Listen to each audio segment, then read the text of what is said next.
Hello everyone, welcome back to GK24। और आज जो है हम बात करेंगे बिहार के बारे में। तो आप सभी को पता है कि बिहार में रिसेंटली कास्ट सेंसस हुए हैं, ठीक है। तो अब जो ये कास्ट सेंसस हुए हैं इसमें क्या क्या चीज़ें निकल कर आई हैं और वो क्या हमारे इंडिया के पूरे, अगर हम बात करें ब्रॉडर पर्सपेक्टिव से, तो वो कैसे हमारे पूरे इंडिया को इम्पैक्ट कर सकता है, ठीक है।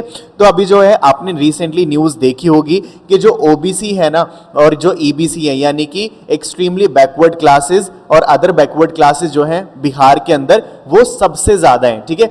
यहाँ पे उनकी जो पॉपुलेशन का नंबर है वो 63% है, यानी कि बिहार की जो टोटल डेमोग्राफी है उसका 60% जो पोर्शन है वो केवल आपका EBC यानी कि एक्सट्रीमली बैकवर्ड क्लासेस और OBC यानी कि अदर बैकवर्ड क्लासेस से ही आता है, ठीक है। अब ये जो सर्वे किया गया है इससे क्या निकल कर आता है, एक बार पहले हम उससे वो समझते हैं कि क्या क्या जो जनगणना हुई है उसमें क्या क्या आंकड़े निकल कर आए हैं, पहले उस पर बात करते हैं, ठीक है। तो देखो, बिहार में जो अभी जातिगत जनगणना हुई है उसके कुछ आंकड़े इस तरीके से कहते हैं कि जो पिछड़ा वर्ग है, ठीक है, यानी कि जो पिछड़ा वर्ग है तो उसकी जो आबादी है वो करीब 3.5 है, ठीक, 3.5 करोड़ है। और अगर बात करें उनकी हिस्सेदारी की तो वो 27% है, ठीक है।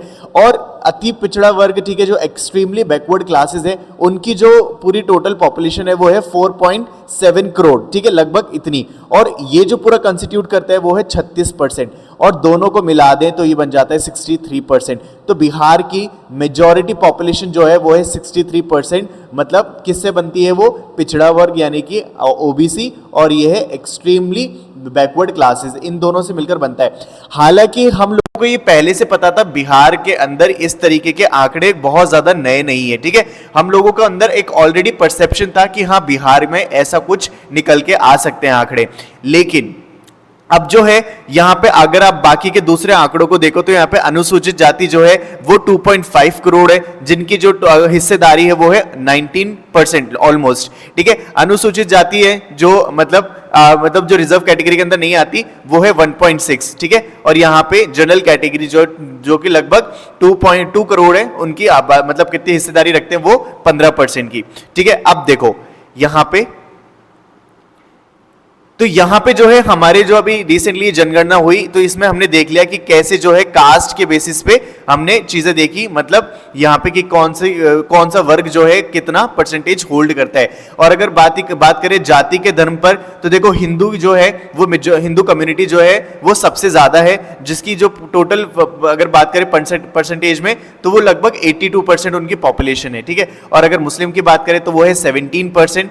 इसके बाद आता है ईसाई और सिख, और इस तरीके से बाकी सबकी यहाँ पे दे रखी है। लेकिन यहाँ पे क्या है, सबसे ज्यादा निकल के क्या है कि यहाँ पे हिंदू कम्युनिटी बहुत ज्यादा है, ठीक है। अब आगे देखते हैं। अब देखो, हमने ये तो देख लिया कि जो आंकड़े हैं वो किस किस तरीके से निकल के आए हैं, किसकी पॉपुलेशन ज्यादा है, ठीक है। और अगर बात करें पर्टिकुलर जैसे सेक्ट वाइज तो उन सब की जो है पॉपुलेशन का किससे कितना हिस्सेदारी रखती है। अब बात करते हैं कि इसका इंपैक्ट क्या होगा। तो देखो, कास्ट सेंसस जो है ना उसके हम इंपैक्ट और इंप्लीकेशंस को पढ़ने वाले। तो सबसे पहला तो ये कि यहाँ पे बोला जा रहा है कि अब ये सोशल ग्रुप्स को है ना अच्छे से टारगेट कर पाएंगे कि भाई सबके पास अभी क्या है कि हमारी जो गवर्नमेंट है, बिहार की गवर्नमेंट, उनके पास एक पूरा अच्छे से डेटा है कि कौन सी कम्युनिटी कितने परसेंटेज है, ठीक है, कौन सी कम्युनिटी की क्या पॉपुलेशन है। तो अब वो क्या कर सकती है, एक तरीके से उनको अच्छे से टारगेट कर सकती है, उनके लिए अच्छी स्कीम्स ला सकती है, उनको अच्छे से अपलिफ्ट कर सकती है, और उनके लिए क्या कर सकती है, एकदम टारगेटेड प्रोग्राम रन भी कर सकती है। तो एक तो ये बात निकल के आ रही है कि ऐसा कुछ किया जा सकता है क्योंकि यहाँ पे इकोनॉमिक डेटा इंक्लूडेड है। और दूसरा जो है, अब यहाँ पे जो दूसरी बात करें ऑपोजिशन की, बिहार की जो ऑपोजिशन पार्टी है उनका कहना यह है कि बिहार ने सिर्फ ऐसा इसलिए किया है क्योंकि वो पॉलिटिकल एडवांटेज लेना चाहती है, ठीक है। उनको क्या है, वो ये बताना चाहती है इस पूरे कास्ट सर्वे से कि देखो हमारे पास एक काफी अच्छा खासा एक वोट बैंक है। तो उसको उन्होंने पुष्टि करने के लिए और उसके एक तरीके से सामने रखने के लिए उन्होंने ये पूरा एक तरीके से कास्ट सेंसस किया है, ठीक है। तो ये भी कहा जा रहा है। लेकिन अब सबसे मेजर जो यहाँ पे इंप्लीकेशन है वो ये कि इंडिया जो है यानी कि भारत के अंदर जो रिजर्वेशन है ना वो 50% की लिमिट है। अब 50% की जो लिमिट है ये चैलेंज की जा सकती है इस वाले केस में, ये जो है यहाँ पे कास्ट सेंसस की वजह से। क्योंकि देखो अगर जो बात करें यहाँ पे सेकंड पॉइंट की कि यहाँ पे पॉलिटिकल एडवांटेज मिल रहा है, तो अगर ऐसा है तो ये हो सकता है ना कि इंडिया के पूरे ओवरऑल लेवल पे बोला जाए कि अब जो है पूरे भारत का हम क्या करेंगे, कास्ट सेंसस करवाएंगे। और अगर ऐसा होगा तो यहाँ पे जो 50% की लिमिट है ना उसको भी चैलेंज किया जा सकता है। लेकिन ये कैसे आया, ये रिजर्वेशन 50% की लिमिट कैसे आई वो एक बार हम पहले समझ लेते हैं। तो ये आई थी मंडल कमीशन की सिफारिश पे, ठीक है। तो मंडल कमीशन बनी थी, उन्होंने ये बोला था कि जो ओबीसी है उनको 27% रिजर्वेशन दिया जाए, ठीक है। तो उन्होंने ये वाली अपनी सिफारिश रखी और उस टाइम पे जो सरकार थी वो थी वीपी सिंह की, ठीक है। वीपी सिंह की क्या थी, सरकार थी। और जब वीपी सिंह ने इसको सुप्रीम कोर्ट में पेश किया, और ये कहा 1990 की बात है, जब इसको पेश किया, चैलेंज किया सुप्रीम कोर्ट में, तो वहां पे उस टाइम पे क्या हुआ, बहुत ज्यादा वायलेंस हुआ, ठीक है। बहुत ज्यादा मतलब एक तरीके से दंगे हुए और बहुत ज्यादा लोग सड़कों पे उतरे थे, ठीक है, इस रिजर्वेशन के चलते। लेकिन फिर 1992 में चलते हुए मतलब सुप्रीम कोर्ट जो है उन्होंने अपना फैसला सुनाया, और जो फैसला सुनाया ना उसको कहते हैं, उसको नाम दिया गया Indira Sahni versus government of India, ये उसको नाम दिया गया। और इस फैसले में सुप्रीम कोर्ट ने ये बोला कि जो 27% रिजर्वेशन है ना वो सही है, ठीक है, इसको सही साबित किया। लेकिन कहा गया कि ये जो है लेकिन 50% से लिमिट है, मतलब 50% से ज्यादा कोई भी राज्य जो है आरक्षण नहीं दे सकता, चाहे फिर वो एसटी हो, एससी हो, ओबीसी हो, ठीक है, या एग्रीगेट जो है वो 50% ही होना चाहिए। लेकिन हाँ, सुप्रीम कोर्ट ने यह भी कहा था कि अगर इनकेस कोई एक्स्ट्रा ऑर्डिनरी सर्कमस्टांसेस आते हैं तो आप इस 50% की जो कैटेगरी है आप इसका भी उल्लंघन कर सकते हो, लेकिन आपको अच्छे से स्पष्ट करना पड़ेगा कि आपने किसी को क्यों ये जो मतलब लिमिट क्रॉस की है ये किया है, और जो ग्रुप है क्या वो सच में मतलब इससे ज्यादा आरक्षण लेने का हकदारी है, ठीक है। तो आपको ये मेंशन करना पड़ेगा। तो अब देखो यहाँ पे बात ये है कि अगर ऐसा है, लेकिन जब ये पूरी बात हो रही थी ना 27% रिजर्वेशन दिया गया था, तब ओबीसी जो थे ना करीब करीब 52% उनकी पॉपुलेशन थी टोटल। लेकिन अब जो है ये तो बात है 1992 की, और 1992 से लेकर आज तक की बात करें तो अब ओबीसी क्या हो गए, नंबर्स में बढ़ गए हैं। और अगर ये नंबर में बढ़ गए हैं तो ऑब्वियस ही बात है कि अब ज्यादा आरक्षण मांगेंगे, और अगर ज्यादा आरक्षण मांगेंगे तो ये जो 50% की जो लिमिट है ये क्या होगी, ब्रीच होगी, यानी कि इसका उल्लंघन होगा।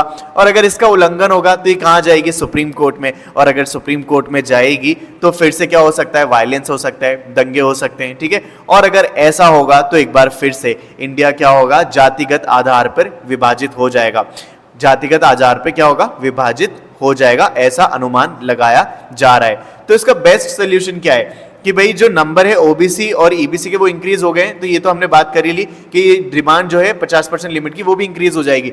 लेकिन जो इसका एक बीच का रास्ता निकालना चाहिए, गवर्नमेंट को क्या करना चाहिए कि यहाँ पे ये जो निकल के आए हैं आंकड़े, इनके अंदर क्या करना चाहिए कि ना ये सेंसस ना कंडक्ट करवा के, बल्कि ऐसा करना चाहिए कि अगर ये आए भी हैं तो आपको जो कोऑर्डिनेशन है, ठीक है, हमारे कंट्री में जो कोऑर्डिनेशन है इसको बनाए रखते हुए कुछ ऐसा किया जाना चाहिए ताकि ओबीसी जो कैटेगरी है इनको अपलिफ्ट किया जा सके, ठीक है। क्योंकि इस तरीके का जो प्रोसीजर है उससे जो है काफी ज्यादा वायलेंस और इस तरीके की एक्टिविटीज होने के काफी आसार है, ठीक है। तो ये जो है ये चीज सुनिश्चित की जानी चाहिए।